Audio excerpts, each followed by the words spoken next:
ہمارے پرانے تعلق والے ذمہ دار گھرانے کی بچی کہا جی مولانا صاحب چلو ماں باپ جہاں کر دیں ٹھیک ہے، ہمارا سر جھکا ہوا ہے، اتنا تو دیکھ لیتے انسان کا بچہ ہوتا ہے، ایک شرابی کے ساتھ میری شادی کر دی، عمر گزر گئی میری روتے روتے، فیملی میں ہی کرنا تھا تو کوئی اور شریف بچہ دیکھ لیتے، مجھے صرف فون پہ کہا گیا کہ باسی تیری منگنی کر دیتی ہے تو فلانی تاریخ نو تیری شادی، اور وہ شرابی تھا میرا، آج تک وہ شراب پیتا۔ یہ وہ دکھتے ہوئے مسائل ہیں جن کو ہم دین کی روشنی میں دیکھتے ہی نہیں ہیں، اپنے رواج کی روشنی میں دیکھتے ہیں، ہمارا رواج کیا ہے، ہمارا دستور کیا ہے، اس پر ہم چلتے ہیں۔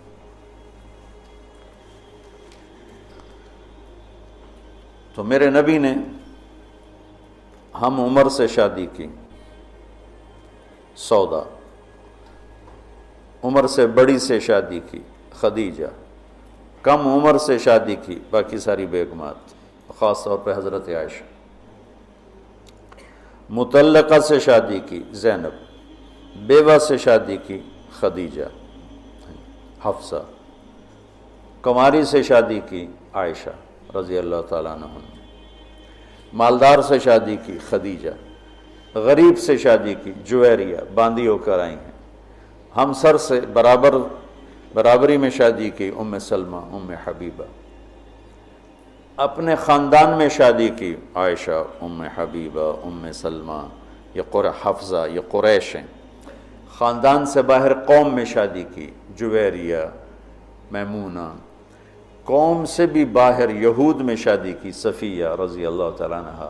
یہ کتنی نسبتیں ایک عورت کی بن سکتی ہیں، ان سب میں میرے نبی نے شادی کی، اور آپ حیران ہوں گے اپنی 3 بیٹیاں بنو امیہ کو دیں جن کے ساتھ جانی دشمنی، ابو العاص کو حضرت زینب، ابو العاص بن ربیع بن امیہ بن حرب، اور عثمان بن عفان بنو امیہ، تو پہلے حضرت رقیہ کا کیا، پھر ام کلثوم کا کیا، اور علی اپنے گھر کے تھے، خاندان کے تھے، تو ایک فاطمہ کا رشتہ ان کے ساتھ کیا، اور حضرت عثمان کے نکاح میں جب حضرت ام کلثوم کا بھی انتقال ہوا تو آپ نے فرمایا میری 100 بیٹیاں ہوتی اور اس طرح مرتی، 100 کی 100 عثمان کے نکاح میں دیتا۔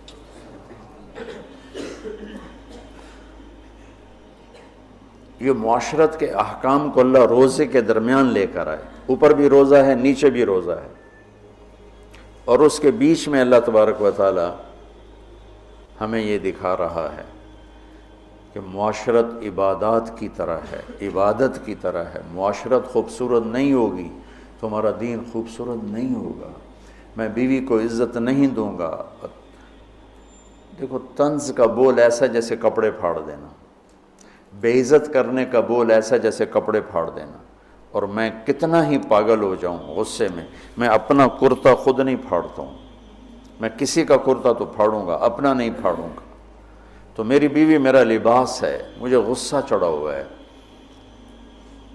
مجھے گلہ آیا ہوا ہے، تو میں لباس پہ ہاتھ نہیں ڈالوں گا۔ یہ میں کیا کہہ رہا ہوں کہ میں بیوی کی دل شکنی نہیں کروں گا، بیوی خاوند کی دل شکنی نہیں کرے گی، برداشت کریں گے، تب جا کر یہ رشتہ خوبصورت ہوگا۔ دنیا میں کسی بھی رشتے کو باقی رکھنے کے لیے برداشت کے سوا کوئی قانون نہیں، اور اس رشتے کے لیے برداشت سب سے زیادہ ہے کہ برابری کا رشتہ ہے، کبھی خاوند گرم کبھی بیوی گرم، تو دونوں ہی گرم تو پھر آگ بھڑکے گی اور بڑھتی چلی جائے گی۔ ایک بچہ مجھے آ کے ملا ملتان سے، ٹاپ کیا اس نے پورے پنجاب میں ایف ایس سی میں، تو کہا جی میں 2 دفعہ خودکشی کی کوشش کر چکا ہوں۔ میں نے کہا تم اتنے پڑھنے لکھنے والے بچے تم کیوں خودکشی؟ کہا جی میرے ماں باپ دونوں آپس میں اتنا لڑتے ہیں کہ ان کی لڑائی سے بددل ہو کر میں نے 2 دفعہ خودکشی کی کوشش کی۔ تو میرے نبی نے 11 گھر آباد کر کے ہمیں زندگی سکھائی ہے کہ اس خوبصورت رشتے کو کیسے نبھانا ہے۔ اس خوبصورت رشتے کو عبدالحی صاحب رحمۃ اللہ علیہ، ڈاکٹر عبدالحی، مفتی تقی صاحب کے شیخ اور رفیع صاحب کے، ان کی کتاب میں واقعہ میں نے پڑھا کہ ایک مرید کے ہاں گئے تو کھانا بڑا پسند آیا، تو فرمایا کس نے پکایا؟ کہا جی بیگم نے۔ کہا بلاؤ۔ ان کی بیگم آ گئیں تو ان سے فرمایا کہ بیٹی آپ کا کھانا بہت بڑھیا تھا، تو بہت اچھا لگا، آپ کا شکریہ ادا کرنا تھا۔ تو وہ زاروں قطار رونے لگی۔ تو ڈاکٹر صاحب نے کہا اس میں رونے کی کیا بات ہے؟ کہا جی آپ کے مرید کے پاس 30 سال ہو گئے، کبھی ایک لفظ اس نے تعریف کا نہیں کہا، 30 سال میں ایک لفظ کبھی نہیں سنا کہ ماشاءاللہ بہت اچھا۔ ایک دوسرے کی تعریف کرو، بیوی خامند کو دیکھے تعریف کرے، خامند بیوی کو دیکھے تعریف کرے۔ اچھا لباس پہنا ہے تعریف کرو، اچھا لباس پہنا ہے بیوی کہ آپ بڑے اچھے لگ رہے ہیں، خامند کہ آپ بڑی اچھی لگ رہی ہیں، اور ایک دوسرے کے لیے تیار ہو کے رہو۔ ایک تزینوا لنسائکم، اپنی بیویوں کے لیے زیب و زینت اختیار کرو۔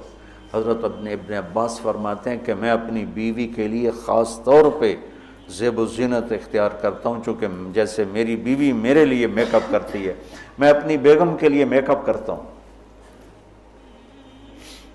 اب اتنے بڑے بڑے پگڑ تم نے باندھے ہوں تو تمہاری بیوی ویسے ہی ڈر جائے گی۔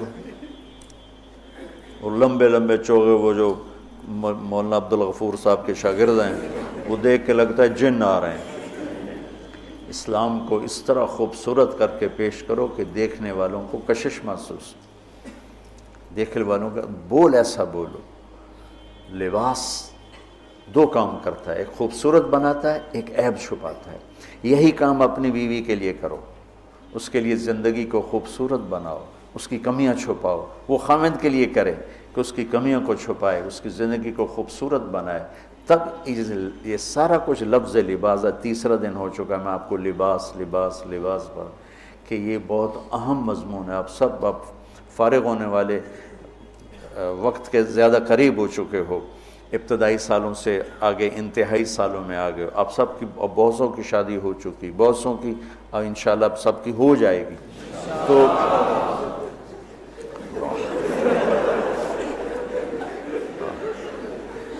مولویوں نے شوق چڑھے ہے شادی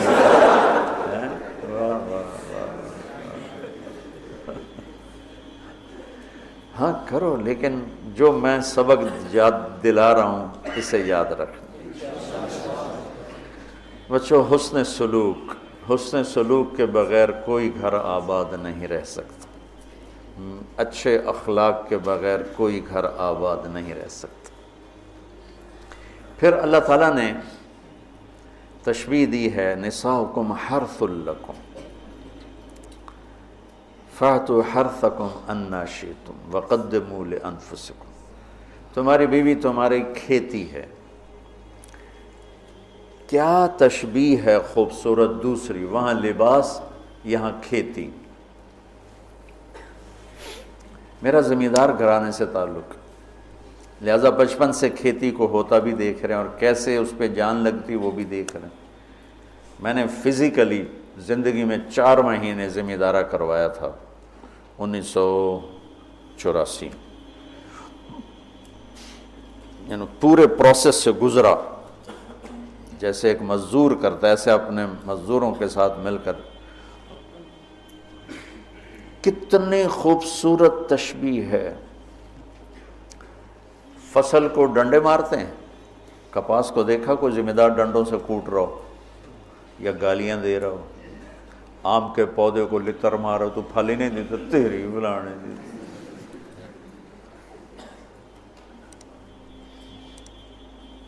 کنو پہ پھل نہیں لگا تو ڈنڈا اٹھا کے چلا رہا ہو۔ فصل کو کتنے پیار سے پروان چڑھاتے ہیں، جس وقت میں فصل کی جو ضرورت ہوتی ہے کس طرح مہیا کرتے ہیں۔ میں نے وہ 4 مہینے زمیندارہ کیوں کیا؟ پچھلے 3 سال ہماری فصلیں سب فیل ہو گئی اور قرضے یہاں تک چڑھ گئے۔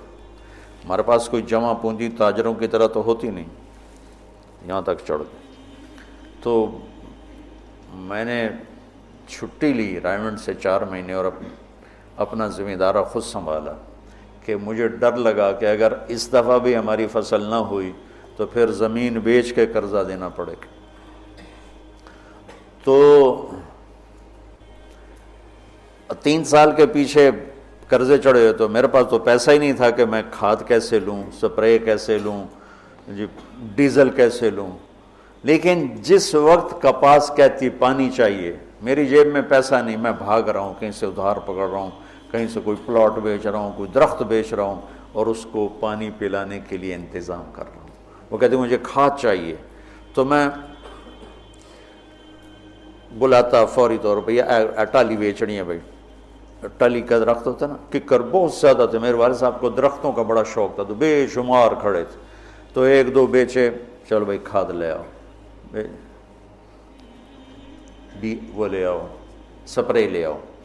میں نے کسی جگہ یہ نہیں کہا کہ میرے پاس پیسے نہیں تو میں کھاد کیسے لوں، میں سپرے کیسے کروں، نہیں کرتا، نہیں۔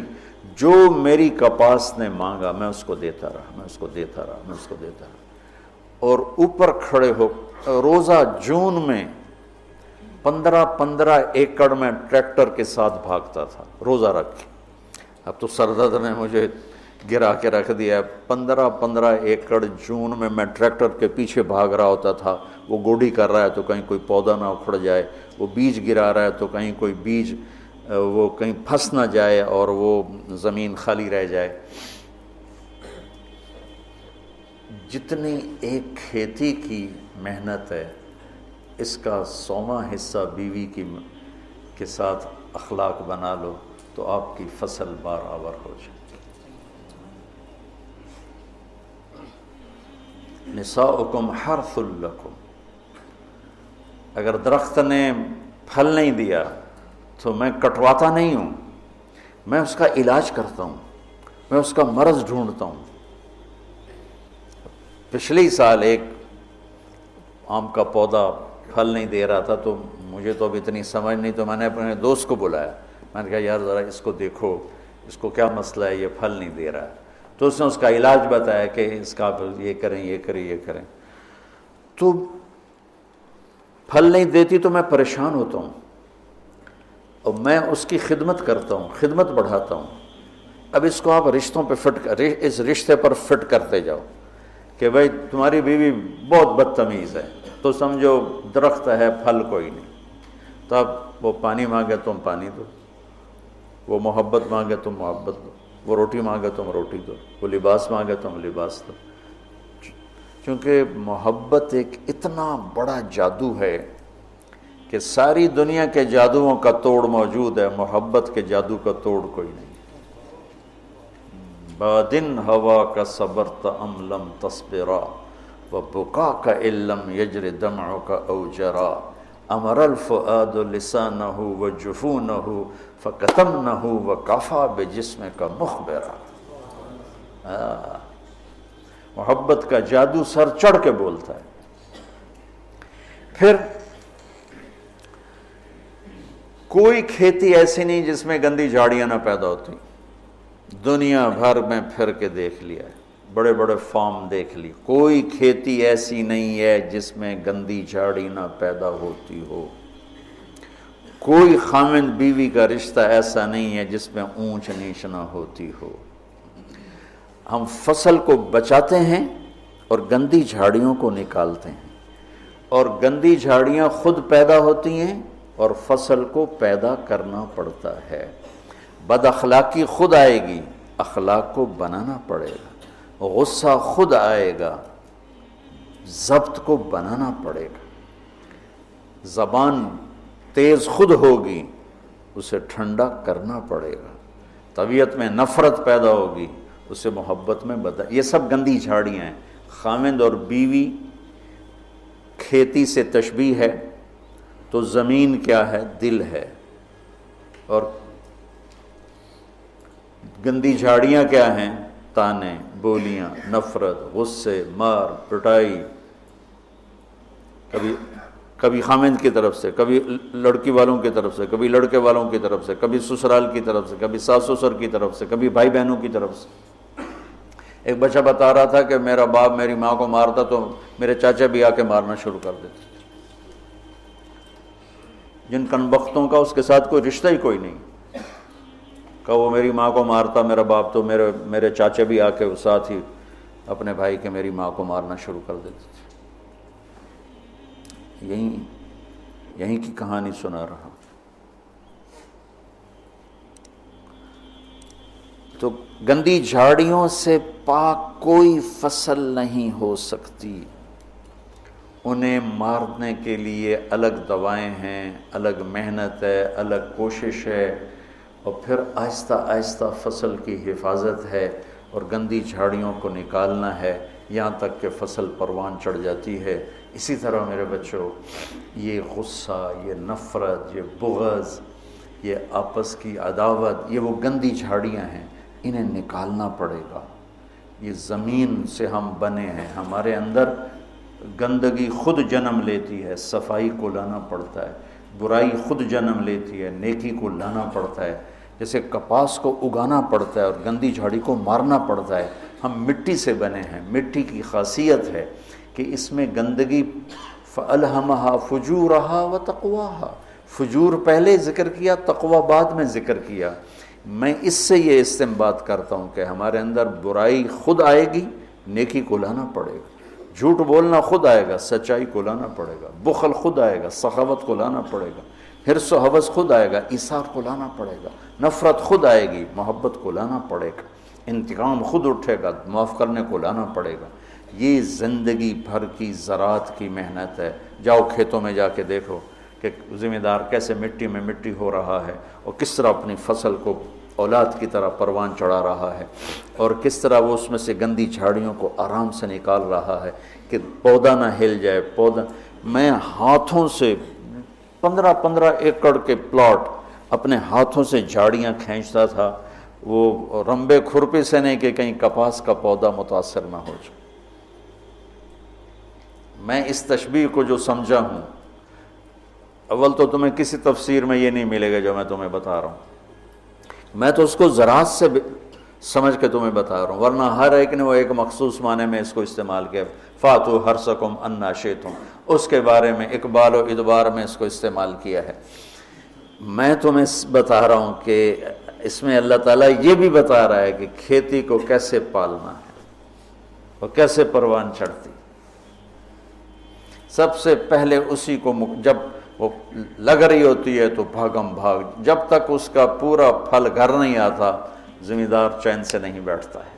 تو جب تک ایمان پہ خاتمہ نہیں ہو جاتا، اس رشتے کی حفاظت، اس کو پانی دینا، اس کو کھاد دینا، اس میں سے گندی جھاڑیوں کو نکالنا، غصے کو، حسد کو، بغض کو، لڑائیوں کو. جب اللہ تمہارے گھر بنا دے تو کانوں میں ڈانٹ ڈال دینا، کسی کی برائی نہ سننا، خاص طور پہ اپنی بیوی کی برائی نہ سننا.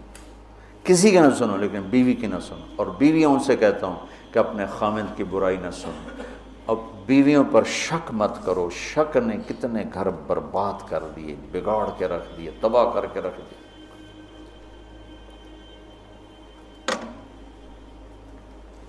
اعتماد کرو. نکاح کا ایک مطلب ہے عورت پر مرد کا اعتماد کرنا.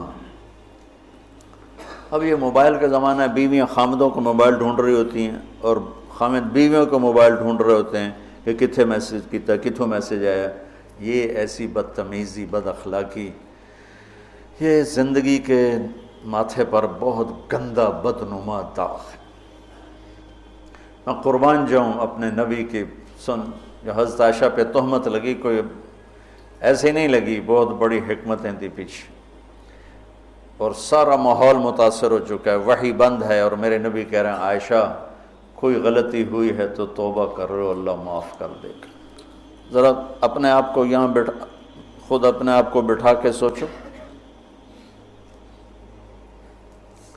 میں قربان جاؤں، کیا ظرف ہے میرے نبی کا. عائشہ کوئی غلطی ہوئی ہے تو توبہ کر، اللہ معاف کر دے گا. یہ نہیں کہ غلطی بتا میں تمہیں ابھی طلاق دیتا ہوں، ابھی تیرا سر اتارتا ہوں. کتنی بچیاں شک کی بنیاد پہ ذبح کر دی. لڑکے شادیاں کر کے زنا کرتے ہیں اور بچی سے پر شک پڑ جائے تو اسے جان سے مار دیتے. لڑکا گناہ کرے، لڑکی کرے، دونوں ہی بشر ہیں، دونوں ہی انسان ہیں. اس سے بھی خطا ہو سکتی، اس سے بھی ہو سکتی. بیٹی سے خطا ہو جائے تو غیرت پہ زد پڑ گئی لہذا اسے ذبح کر دو، اور بیٹا شادیاں کر کے بھی منہ کالے کرتا رہے تو کوئی نہیں جی چھوڑ چک کرنا. یہ میرے ماحول کے آگ ہے جو بھڑک رہی ہے، کسی سے بھی خطا ہو سکتی، بشر ہے، یہ بھی بشر ہے، یہ بھی بشر، اور میرے نبی میں قربان جاؤں، واہ یا رسول اللہ، واہ یا رسول اللہ، واہ یا رسول اللہ۔ عائشہ اگر کوئی کمی ہوئی ہے تو توبہ کر لے، اللہ معاف کر دے گا۔ اللہ اکبر، سوچو تو صحیح، اس سے زیادہ کوئی عورت کو کون عزت دے گا؟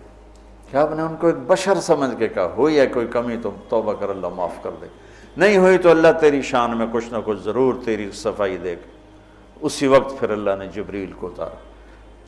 کشاف والے کیا ہیں، جار اللہ، وہ کہتے ہیں کہ پورے قرآن میں اللہ اتنا غضبناک ہو کے نہیں بولا جتنا ان 11 آیات میں غضبناک ہو کے بولا ہے۔ اتنا کفر کے خلاف بھی اللہ غصے میں نہیں بولا جتنا ان میں بولا ہے۔ اب شیخ رمضی جیسے ڈھونڈیں کہ وہ غصے والا اظہار کیا ہے، میں نے تو خالی پڑھا ہے، تو میں نے اس کو ڈھونڈنے کی کوشش بھی کی کہ بھئی وہ کیا چیز ہے جو یہاں ہے اور کفار کے، فرعون کے لیے بھی نہیں، حامان شداد کے لیے بھی نہیں، جو تہمت لگانے والوں کے خلاف اللہ تعالیٰ نے غیظ و غضب کے ساتھ بات کی۔ تمہاری اس سے زیادہ میں گھر کی مثال اور تمہیں کیا پیش کروں؟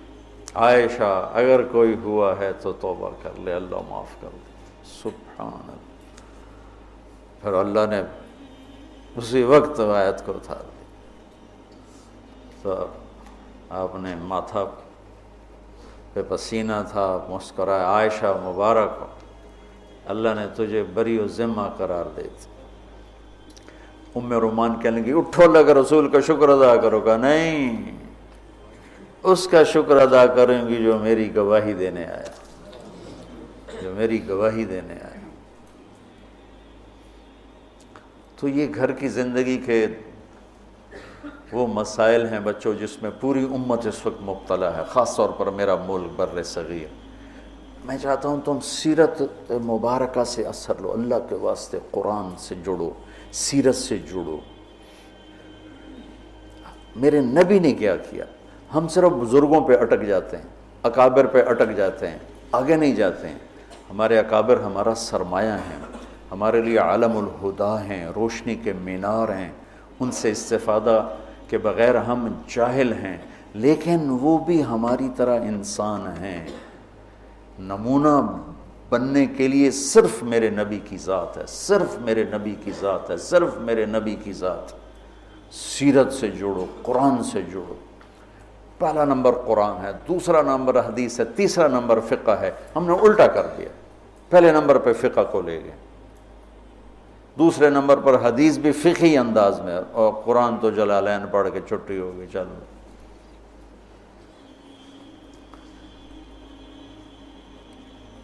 تو میں چاہتا ہوں دنیا سے جانے سے پہلے اللہ میرے ذریعے سے ایک ایسا طبقہ تیار کر دے جو قرآن سے جڑا ہوا، جو حدیث سے سیرت سے جڑا ہوا۔ ایک ہے فقہ الحدیث، فقہ السنہ، ایک ہے فقہ السیرہ۔ میں یہ چاہتا ہوں، فقہ السیرہ چاہتا ہوں۔ فقہ السنہ پہ تو بہت کام ہو چکا ہے، بخاری، مسلم، نسائی، ابو داؤد، یہ سب فقہ السنہ ہے۔ فقہ السیرہ کہ میرے نبی کی زندگی سے مجھے کیا روشنی ملتی ہے، وہ چاہتا ہوں۔ اللہ تعالیٰ مجھے بھی دے دے، اللہ آپ کو بھی دے دے۔ اللہم لک الحمد کما انت اہلہ، وصلی علی محمد کما انت اہلہ، وفعل بنا ما انت اہلہ، انک اہل التقوی و اہل المغفرہ۔ یا اللہ ہمیں قرآن سے جوڑ دے، یا اللہ ہمیں اپنے حبیب سے جوڑ دے، یا اللہ ہمیں سیرت سے جوڑ دے، یا اللہ ہمارا آئیڈیل اپنے نبی کو بنا دے، یا اللہ ہماری ہر ادا سنت میں ڈھال دے، یا اللہ ان بچوں کو قبول فرما، یا اللہ انہیں ہر جگہ جہاں یہ جائیں ہدایت کا ذریعہ بنا، ہدایت کا ذریعہ بنا، ہدایت کا ذریعہ بنا۔ یہ ہماری شاخیں اور یہ ہمارا مرکز، اس سب کو اپنے فضل و کرم سے قبولیت کا شرف نصیب فرما۔ جتنے دوست شریک مجلس ہیں یا سن رہے ہیں اور ہاتھ اٹھائے ہوئے ہیں، یا اللہ سب سے راضی ہو جا، سب کی دنیا بھی بنا دے، سب کی آخرت بھی بنا دے۔ یا اللہ نہ ہم دنیا کے دکھ سہ سکتے ہیں نہ آخرت کے، ہمیں دنیا کے دکھوں سے بھی بچا، ہمیں آخرت کے دکھوں سے بھی بچا میرے مولا۔ نہ یہاں کا درد سہا جاتا ہے نہ وہاں کا، یہاں کے دردوں سے بچا، وہاں کے دردوں سے بچا میرے مولا۔ ہماری زندگی کا سب سے بہترین حصہ آخری بنا دے، ہمارے اعمال کا سب سے بہترین عمل آخری عمل بنا دے، اور جس دن تیری ملاقات ہو وہ دن ہماری زندگی کا سب سے خوبصورت دن بنا دے۔ یا اللہ تو ہمیں دیکھ کے خوش ہو جائے، ہم تجھے دیکھ کے خوش ہو جائیں۔ یا اللہ تو پوری امت پر آئے ہوئے مصیبتوں کے بادل ہٹا دے۔ یا اللہ پوری دنیا کے فرعونوں کو زیر و زبر فرما دے، پوری دنیا کے شداد حامان قارونوں کو عبرت کا نشان بنا دے، اور پوری دنیا کے انسانوں کے لیے یا اللہ اسلام کا دروازہ کھول دے۔ یا اللہ ہمارے ملک کی حفاظت فرما، اسے فتنوں سے بچا، اندر باہر کے دشمنوں سے حفاظت فرما۔ یا اللہ تو ہماری بھی حفاظت فرما، ہماری نسلوں کی بھی حفاظت فرما۔ یا اللہ ہم سب سے راضی ہو جا، آمین۔